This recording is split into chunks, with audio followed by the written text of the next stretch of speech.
Austin Habitat for Humanity is throwing its support behind a plan.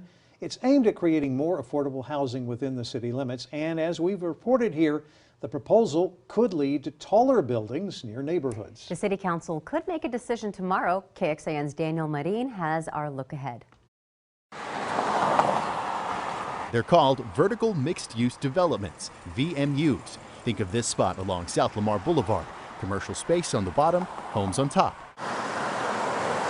After a postponement, Austin's City Council on Thursday will once again consider adding a second tier to the VMU program. Known as VMU 2, the plan would allow developers to build 30 feet taller than the current rules allow. In exchange, they would have to offer more of the units at lower prices. Greg Anderson with Austin Habitat for Humanity backs the idea. Vertical Mixed Use 2 has the potential to produce a ton of housing, both market rate housing and affordable income restricted housing units along all of our best corridors. Behind me is South Pleasant Valley, so that is one of the proposed areas that could be subject to the VMU.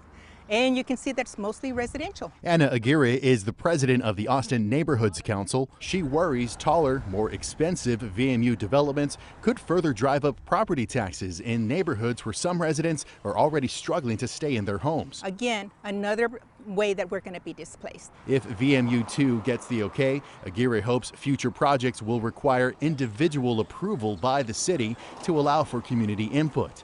Anderson, who is also a member of the city's planning commission, says that could slow construction and keep Austin in a housing crisis. If you don't want housing, you make it an arduous process where everything's a fight, where every single Thursday is a fight, and that's just not the way to build housing. Daniel Marin, KXAN News. Here's the distinction the new city proposal would create. There would be two tiers of vertical mixed-use developments. And here we're looking at examples where the units are sold, like condos. VMU 1 projects operate under existing guidelines. It requires them to set aside 10% of its units as affordable to those making 80% or less of the median family income in order to build to a certain height.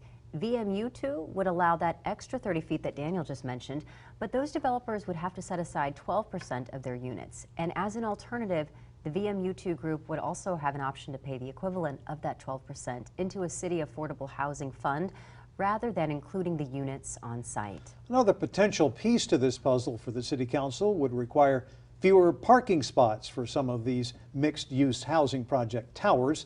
An amendment would focus on changing the code for those housing developments due to a number of factors, including how close they are to public transit options. We have a breakdown of all of these ideas right now at KXAN.com.